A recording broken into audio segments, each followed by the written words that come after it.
Hello friends, good morning. आप लोग कैसे? आशा करते हैं आप लोग अच्छे होंगे, बढ़िया होंगे, मस्त होंगे। तो फ्रेंड्स, आज हम आए हैं लहसुन लगाने। देख सकते हैं मेरी मम्मी, मेरी दादी और मेरी बहन लगा रही है। और ये देख सकते हैं, यही खाद डाल के लहसुन लगाया गया है। तो फिर देख सकते हैं, वो फर्स्ट वाला खेत है, ये सेकेंड वाला और थर्ड वाले में लग रहा है। और इधर देख सकते हैं,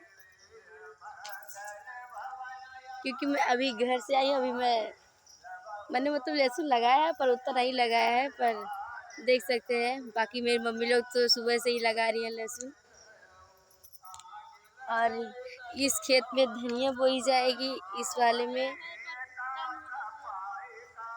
और इस खेत में मूली और पालक बोया जाएगा। और देख सकते हैं, मेरी मम्मी लहसुन लेके देख सकते हैं खड़ी है। और अभी थोड़ा सा बचा बस लगाने के लिए, बाकी लग चुका है। उधर देख सकते हैं खेत, उधर धान भी कट चुका है। अभी ये देख सकते हैं बगल के खेत में बाली हुई है और इधर धान कट चुका है, पर मेरा खेत नहीं है।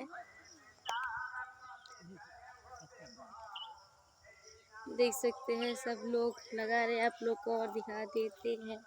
ये देख सकते हैं सब लगा रहे हैं लहसुन।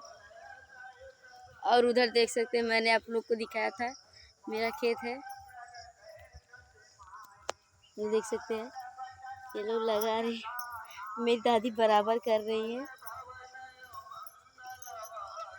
तो फ्रेंड्स, अगर वीडियो पसंद आए प्लीज़ चैनल को लाइक शेयर और सब्सक्राइब करना ना भूलें। प्लीज़ वीडियो पूरा देखिए, जितने लोग चैनल पे नए हो प्लीज़ चैनल को सब्सक्राइब कर ले। धन्यवाद।